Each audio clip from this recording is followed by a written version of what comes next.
ایک ہے کسی شخص کا کافر ہونا یا غلط ہونا، اور ایک ہے اس کو کہ اللہ کی طرف سے سزا ملی. یہ دو بہت الگ چیزیں. ضروری نہیں کہ ہر جو کافر ہے وہ سزا کا بھی مستحق ہو. قرآن کی اصطلاح میں یہ چیز ضروری نہیں ہوگی، اس لیے کہ بہت سے کافر ایسے ہیں، جیسے سورہ توبہ میں ہم نے وَإِنْ أَحَدٌ مِّنَ الْمُشْرِكِينَ اسْتَجَارَكَ فَأَجِرْهُ، جو مشرک آپ سے امن مانگے گا امن سے رہنے دینا، بس اس کو وہ رہتا رہے امن سے.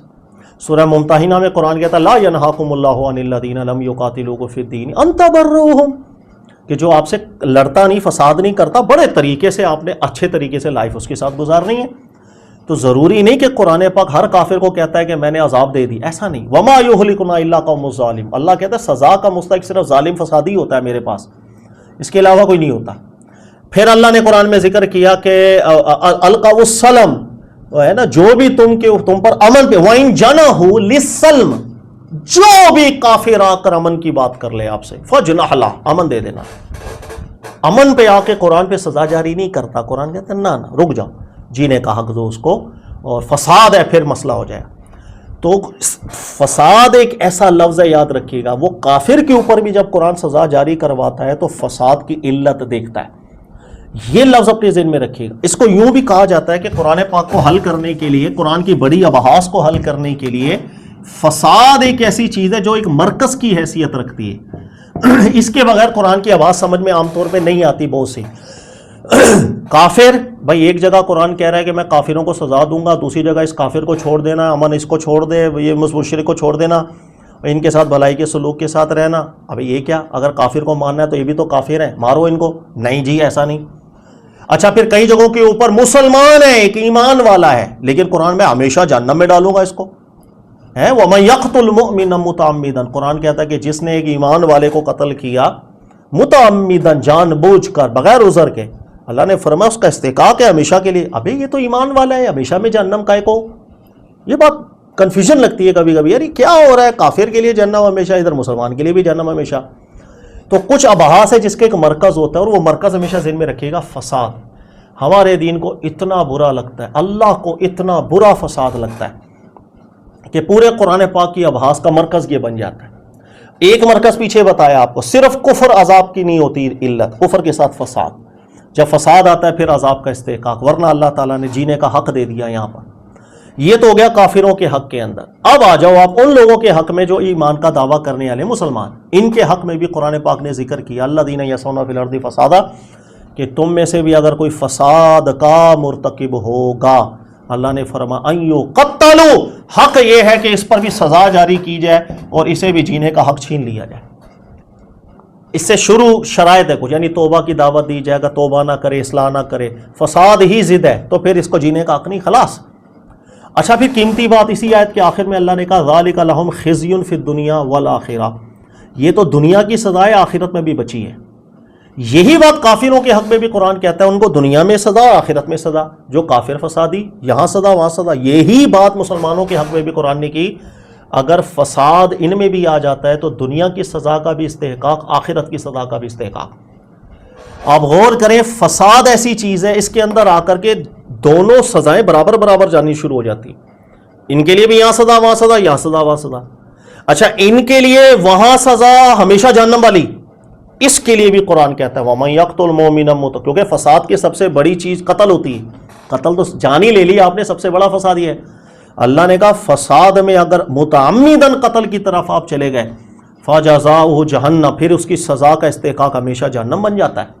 ہمیشہ جہنم، کفر میں بھی ہمیشہ جہنم، ابھی ایمان میں بھی. ہاں اگر فساد، اللہ کی بارگاہ میں یہ چیز بہت بری ہے، یہ چیز دماغ میں بری، یہ مرکز ہے ایک. اس لیے قرآن جہاں فساد ہو سخت ہو جائے گا، جہاں فساد ہوگا سخت ہوگا، فساد نہیں نرم ہو جائے گا. تب مزاج پتہ چلتا ہے قرآن کا. اچھا دیکھیے گا، آپ کو پتا ہے چوریاں، چکاریاں، ڈکیتیاں، یہ پورا معاشرے کا ستیہ ناش کرنے والی چیزیں ہوتی ہیں.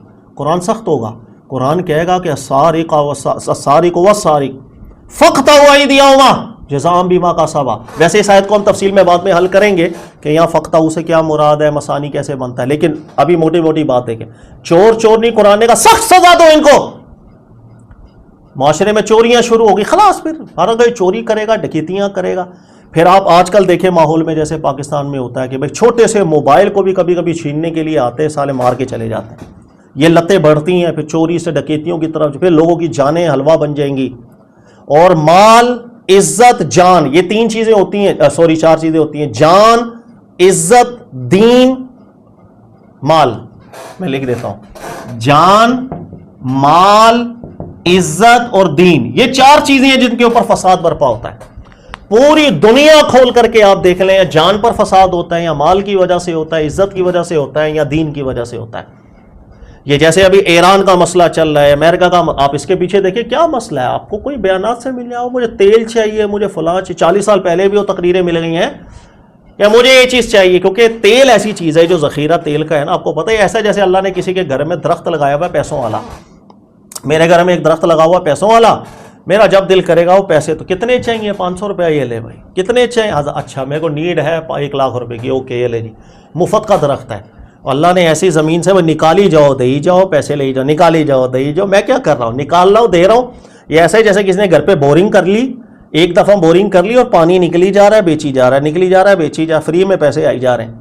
تو یہ چیز لوگوں کو ہضم نہیں ہوتی ہے کہ یار یہ مفت کا درخت مجھے کیوں نہیں ملا ہو، یہ میرے قبضے میں ہونا چاہیے. تو مال کہیں نہ کہیں آ جاتا ہے، عزت کہیں نہ کہیں آ جاتی ہے، دینی معاملات آتے ہیں جس سے فساد انسان برپا کرتا ہے. یہ چار چیزیں ہوتی ہیں جس کو قرآن بڑا سخت ہو جاتا ہے.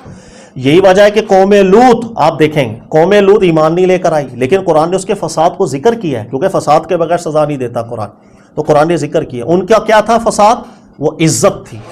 وہ لوگوں کی شہوت پرستی پہ معاملات خراب کر بیٹھے اپنے، اور بالکل ایک الگ راہ کے اوپر چلے گئے. شعیب علیہ السلام کی قوم کو قرآن ذکر کرے گا، ایمان نہیں لے کر. لیکن فساد کیا کرتے تھے؟ اللہ نے کہا فساد ان کا یہ تھا کہ ان کا معاشرہ کاروباری معاملات کے اندر بالکل ستیہ ناس ہو گیا تھا. ناپ تول کے معاملات میں خرابی. جس طرح ہمارے یہاں پاکستان کا ماحول آج آپ کو دیکھ لیں، پاکستان برا مت مانیے گا، مطلب آج کل کا ماحول اگر آپ دیکھیں تو ہر جگہ جھوٹ، چوری، رشوت، 2 نمبری چیزیں. اطمینان ہی نہیں ہوتا کہ کسی نے اوریجنل بول کے دی ہے، شک ہی ہوتا ہے اینڈ تک پتہ نہیں صحیح ہے یا نہیں ہے. ٹھیک ہے نا، وہ ایسے ہی لگ رہا ہوتا ہے 2 نمبری دے دی ہوگی چیز. تو یہ معاشرے خراب. تو ہر ایک چیز دیکھو، جان، مال، عزت، دین، ان 4 چیزوں میں نکلتی ہیں. فساد ہمارے دین کو برا لگتا ہے. یہ ایک علت اپنے دماغ میں بٹھا کے رکھیے گا تاکہ قرآن کے بہت سے موضوعات آپ کو حل ہوں گے. آگے بھی بہت سی ابحاث ایسی آئیں گی، اس کے بغیر حل نہیں ہوں گے. آپ مرکز کی حیثیت رکھتا ہے. اہل کتاب فساد پر آئے تھے، قرآن اس کو بار بار ذکر کرے گا. مشرکین فساد پر آئے، منافقین فساد پر آئے. کہاں اللہ سزا جاری کر رہے ہیں، کہاں سزا جاری نہیں کر رہے، کہاں مسلمانوں کو بھی اتنی سخت بات کر دی ہمیشہ کا جہنم، کہاں کافروں کے. تو یہ ساری باتیں گھومیں گی اس علت کی. یہ چیز اللہ کو بری ہے. اسی وجہ سے اللہ تعالیٰ نے ایک جگہ قرآن میں ذکر کیا، سورہ آئی تھنک طٰہٰ میں ایک منٹ نکال دیتا ہوں. اللہ تعالیٰ نے ذکر فرمایا کہ جو اب اس کے پیچھے بھی جو کانٹیکسٹ بھی آپ دیکھیں گے نا، وہ ٹوٹل کانٹیکسٹ یہ بنا ہوا ہے حضرت موسیٰ علیہ السلام کی قوم کا. انا کا پیچھے رکو دیکھیں گے، انا قارون کان من قوم موسیٰ فبغى علیہم. قارون موسیٰ علیہ السلام کی قوم کا، اس نے زمین میں فساد برپا کیا ہوا تھا. اور اس کو درس کیا دیا جاتا، وَلَا تَبْغِ الْفَسَادَ فِي الْأَرْضِ، زمین میں فساد مت کر. فساد کی باتیں چل رہی ہیں، ٹھیک ہے. لیکن اللہ تعالیٰ نے پھر آخر میں اس کی گرفت کی. فَخَسَفْنَا بِهِ وَبِدَارِهِ الْأَرْضِ، اللہ نے ان کو سزا دی تھی. اس کے بعد اللہ نے ذکر کیا تِلْكَ الدَّارُ الْآخِرَةُ، یہ جو میں نے آخرت کا گھر سنبھال کے رکھا ہے نا، انعام والا.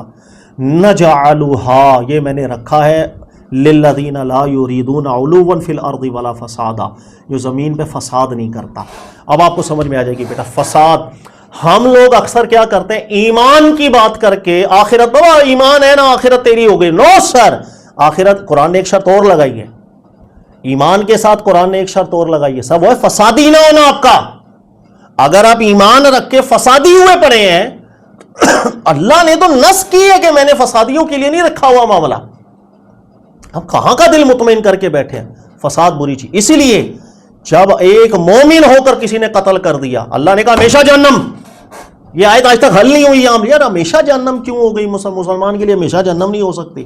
نو سر، آپ فسادی تو بنو اور توبہ طائب نہ ہو. اللہ کو نہیں پسند فساد. اس کے بغیر قرآن حل نہیں ہوتا. یہ مرکز اپنے دماغ میں بٹھائیے گا، اگلی جو ابحاث آئیں گی مزید سمجھ میں آئیں. اچھا ایک نقطہ اور وہ چیز میں آپ کو بتاؤں کہ فساد جو ہوتا ہے، یاد رکھیے گا، یہ بڑی عجیب نفسیات بھی اپنی رکھتا ہے. اور دنیا کے اندر آپ دیکھیں فساد نہ برا بھی ہر ایک کو لگے گا. بھائی میں فسادی ہوں، برا لگے گا. ہاں میں فساد ختم کر رہا ہوں، یہ سب کو اچھا لگے گا. اب چونکہ ابھی تو وہی آ نہیں رہی ہے، لہٰذا کہاں پر فساد ہو رہا ہے کہاں پر فساد نہیں ہو رہا، اس چیز کی تعیین بہت خطرناک ہوئی. بہت زبردست اجتہاد ہوتا ہے. اس لیے کہ اگر کسی جگہ کو میں متعین کروں فساد اور کاروائی کر کے ان کو مار دوں اور وہ فساد نہ ہو تو فسادی تو میں ہو گیا کہ میں کسی کی جان پر کھیل گیا. اسی وجہ سے یاد رکھیے گا دنیا کا سب سے مشکل اجتہاد وہ آج کے دور میں ہوتا ہے فساد کو متعین کرنا. ایک ہے اللہ نے متعین کیا, اللہ نے اصولوں میں بات متعین کر دی, بھائی یہ چیزیں فساد بنیں گی, ٹھیک ہے, جیسے میں نے پچھلی اقوام کی مثال آپ کو دی. اور ایک ہے اب جب وہی نہیں آ رہی ہے تو سر آج کے دور کے اندر فساد کی تعیین, اس میں اجتہاد بہت زیادہ دخل ہوتا ہے, بہت زیادہ.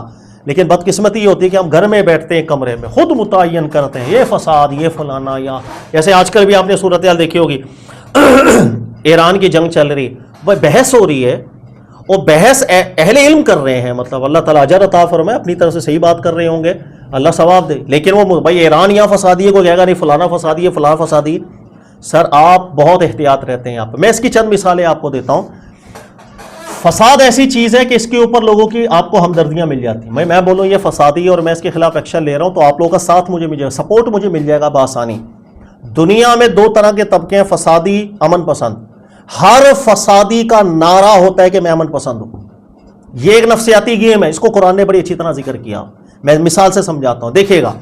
موسیٰ علیہ السلام تشریف لائے. موسیٰ علیہ السلام نے فرمایا وَلَا تُعَذِّبْهُمْ, بنی اسرائیل پر آج سے تیرا ظلم بند ہو جائے گا. آپ نے ایک تحریک کا آغاز کیا, میں نے ان کو آزاد کرانا ہے بنی اسرائیل کو, لیکن آلریڈی وہاں پر ایک حکمرانی چل رہی ہے, ایک نظام چل رہا ہے, ایک بادشاہ ہے, وہ لوگوں کی معیشت دیکھ رہا ہے, سب کچھ دیکھ رہا ہے, نظام تو چل رہا ہے.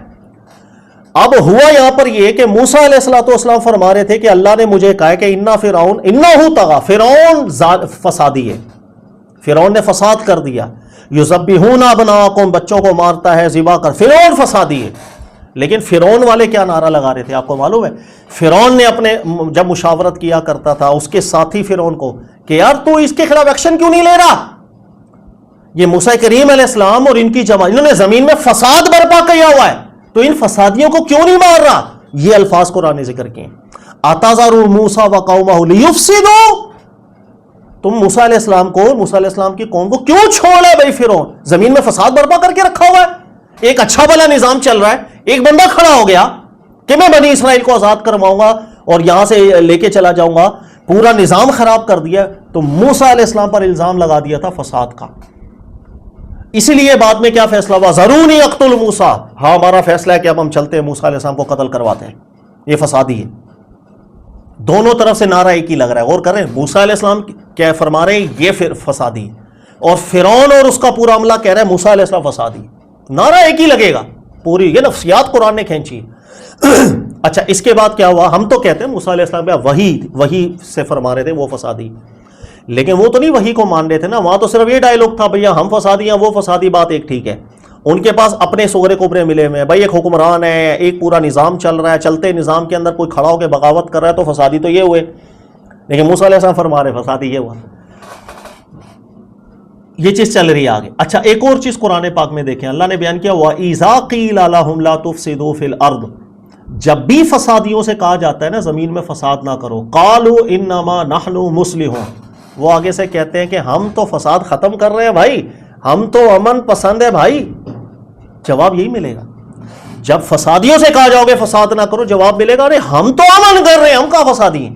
یہ ہے نفسیات جس کو قرآن نے ذکر کیا کہ فساد کے تعیین وحی کے ذریعے تو بآسانی ہو جاتی ہے, لیکن جس دور میں وحی نہیں ہوتی فساد کی تعیین میں بڑی محنت ہوتی ہے. سر اس کے اندر ایک فیصلہ ہوتا ہے, اس کے اندر ایک آپ کا اتحاد اجتماع, کیونکہ ہر بندہ فساد دوسرے کو کہے گا وہ فسادی. جیسے آج کی سچویشن میں نے آپ کو کیا, ایک طرف ایران ایک طرف اسرائیل, سر آپ دونوں کے ورژن اٹھا کے تو پڑھیں, دونوں کی طرف سے ایک ہی بات ہوگا, سارا فساد اسرائیل کی طرف سے ہو رہا ہے, وہ ایسی حرکتیں کر رہا ہے, آج سے نہیں کر رہا, پیچھے سے ہی کرتا ہوا آ رہا ہے. مسلمانوں کی طرف اس کا ایک پلان ہے گریٹر اسرائیل کا, اس کے لیے وہ کر رہا ہے. فالس فلیگ آپریشن ہمیشہ سے کرتا ہوا ہے, آج بھی کاش تو ثبوت مل گئے بہت سے ممالک کے اندر اس نے جو حملے کروائے, ایران کا نام لے لیا, آج تو ثبوت ملے بہت سے لوگوں کو, لیکن اس کا ایک اپنا مقدمہ ہے. لیکن اس کے مقابلے میں اسرائیل کا ورژن اگر آپ پڑھ کے دیکھ لیں, ان کا ایک الگ ہے, وہی نہیں یہ فسادی یہ ہیں, یہ لوگ ایسا کرتے ہیں, سپورٹ کرتے ہیں, وہ پراکسیز کو کرتے ہیں, حزب اللہ کو کرتے ہیں, کرتے ہیں, جانے لیتے ہیں, فلانا کرتے ہیں. دونوں کے پاس سغرے کبرے, دونوں کے پاس ایک ہی ہے, وہ فسادی وہ فسادی. قرآن نے کیسی نفسیات کھینچی ہے سر آپ کو. اس لیے یہ مرکز کی حیثیت ہے وحی الہی کے بعد. سر اس کی تعیین دنیا کا سب سے مشکل اجتہاد ہوتا ہے. فوراً کسی کو فسادی ڈکلیئر کرنا دنیا کی جہالت ہوتی ہے۔ نمبر 2، آج کے جیسے ماحول میں نے بتا رہا ہوں جو ایران وغیرہ کا ماحول چل رہا ہے سر، اس میں بھی افسوس یہ ہوتا ہے فوراً فسادی کا ڈائلاگ، بھائی یہ فسادی، نو سر، آپ اس نے زن رکھیں۔ اور ہم لوگ یہاں پر بیٹھ کے نا کسی کو فسادی ڈکلیئر کرتے اخباری تراشوں کی وجہ سے، بھائی میں نے اخبار میں پڑھا ایسا ہوا تھا، ایران نے ایسا کیا تھا۔ سر یہ اتنی ضمنی چیزیں اس بنیاد پر فسادی ڈکلیئر نہیں ہو، اندر کیا چل رہا ہے کسی کو کچھ پتہ نہیں، اندر کیا کچھ چل رہا ہوتا ہے کسی کو نہیں پتہ، کچھ پتہ نہیں ہوتا، اور باہر کی خبریں کیا ہوتی ہیں۔ دیکھیں آج کل ماحول ہے، دنیا میں سب سے زیادہ جھوٹا کون پکڑا گیا آپ کو پتہ ہے؟ ابھی جنگی ماحول کے اندر ٹرمپ صاحب، ہر دوسری بات جھوٹ، ہر تیسری بات جھوٹ، پوری دنیا بیزار ہو گئی ہے کہ بھائی کیا بن رہا ہے، دور ہو گئے اس کے ساتھی، اس سے دور ہونا شروع ہو گئے ہیں کہ یار اتنا جھوٹ۔ سر کس کی زبان پہ اعتماد ہوگا، کس کی زبان پہ اعتماد نہیں ہوگا؟ مشکل فیصلے ہیں۔ تو اجتہاد دو طرح کے ہوں گے، ایک تو قرآن نے نص کی، اور ایک آج کے دور کے اندر فساد کا اجتہاد دنیا کا سب سے مشکل اجتہاد ہوتا ہے۔ اس کی وجہ یہ، جب آپ ونس کسی کو فسادی ڈکلیئر کر دیتے ہیں نا، اٹ مینس کہ قتلوا، آپ نے اس کی قتل کی طرف آپ نے بڑھنا ہے۔ نمبر 2، اس کی عزت حرمت آپ ختم کر دیتے ہیں۔ نمبر 3، کسی کو فسادی ڈکلیئر کرنا ایکچولی آخرت سے بھی اس کا حصہ مائنس کرنا ہوتا ہے۔ تلک الدار الاخرہ نجعلها للذین لا یریدون فی الارض علوا ولا فسادا، تو یہ بہت خطرناک بات ہوتی ہے۔ تو کسی کے اوپر فساد کی طرف جانا بہت اجتہاد، اس میں بہت دھیان رکھنا ہے۔ اور سب سے آخری بات، ایک اور مسانی ربط آپ کو آج سمجھ میں آئے گا۔ آپ کو پتہ جب آدم علیہ السلام کو وہ اللہ نے فرمایا تھا کہ ہم خلیفہ منتخب کرنے جا رہے ہیں، تو سامنے بات یہ آئی تھی، کیا بات آئی تھی؟ بات یہ آئی تھی وہ فساد ہوگا زمین میں، او نا نا نا نا نا۔ سر بات یہ کہ آغاز جب اللہ تعالیٰ نے نبوت کا کیا نا، تو بات ہی فساد کی تھی، اور اللہ کی طرف سے بات ہی رد الفساد کی تھی۔ اللہ نے کہا تھا میں جو نبوت کا آغاز کر رہا ہوں یہ ٹوٹل ہے ہی رد الفساد پہ، دین پورا ہے ہی اینٹی فساد۔ وہ تو کافر پرامن ہوگا میں کچھ نہیں کہوں گا، کافر فسادی ہوگا میں چھوڑوں گا نہیں، مسلمان پرامن ہوگا سر آنکھوں پہ، مسلمان پرامن نہیں ہوگا میں چھوڑوں گا نہیں۔ تو قرآن تو پورا، نبوت تو ہے ہی اینٹی فساد کے اوپر چلنے والی چیز، اس لیے سامنے بات تھی فساد کی، قرآن نے کہا نہیں ہم جو کرنے جا رہے ہیں وہ ٹوٹل رد الفساد ہے۔ یہ دو راہیں ہیں اس دنیا میں چلنے کی، فساد، رد الفساد۔ اس لیے کہتے ہیں دین اسلام پر امن دین ہے۔ سر یہ صرف بولنے کی بات نہیں، اگر آپ اس کی روح سمجھیں کہ وہ مسلمان کو بھی کہتا ہے تو فسادی ہے، تو دور ہٹیا، میری جنت میں تیرا کوئی دخل نہیں، وہاں فسادی کو میں نہیں بھیجوں گا، ٹھیک ہے نا؟ اس کو بھی یہاں سزا دوں گا، ادھر سزا دوں گا، ادھر بھی جینے کا حق نہیں، کافر کو بھی جینے کا حق نہیں، وہ فساد ایک برابر چیز رکھی ہے ہمارے دین نے فساد کے معاملے میں ہر انسان کو، اس میں کافر مسلمان کا بھی فرق نہیں کیا۔ یہ بنیاد اپنے ذہن میں رکھیے گا، مختصر الفاظ میں سمجھائیے فساد کی۔ آگے ہمارے آنے والے جو اسباق ہیں سورہ مائدہ کے بھی ہوں گے، سورہ آل عمران، سورہ نساء میں بھی، وہ سارے گھومیں گے فساد کے گرد۔ جس کو علت فساد، حکمت فساد، فساد کی سزا کا قرآنی تصور پتہ ہوتا ہے نا، وہ ساری آیتیں منطبق ہوتی چلی، ایک ربط کے اندر سب باتیں سمجھ میں، ورنہ بہت سی تشنگی ہو جاتی کہ یار ایسا کیوں ہو رہا ہے تو ویسا کیوں ہو رہا ہے۔ جیسے آپ نے دیکھا ہوگا نا، وہ متعمداً ایک مومن کو قتل کر دیا ہمیشہ جہنم میں، اس کے اندر بہت تفصیلی اختلافات رہے ہیں اور بات سمجھ ہی نہیں پاتے، اور کئی لوگ کہتے ہیں کہ نہیں جہنم کی سزا ہمیشہ نہیں ہوگی، کئی لوگ کہتے ہیں اللہ نے ہمیشہ کہا، وہ نہیں، یا تعویل مراد ہے، تو وہ بات ہی نہیں کلیئر ہو رہی ہوتی۔ سر وہ بات ایک اس علت سے کلیئر ہوتی ہے جو اللہ نے قرآن میں کی ہے۔ یہ ایک مفہوم ذہن میں رکھیں گے تو آگے ہمارے انشاءاللہ تعالیٰ اسباق حل ہوں گے، ٹھیک ہے؟ اور